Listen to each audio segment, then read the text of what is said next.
Окопались, да, называется, под дождиком.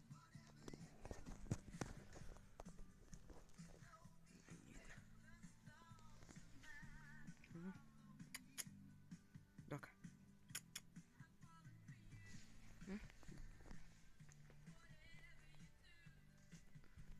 Не пускай Гошу на кровать. Бедненькую.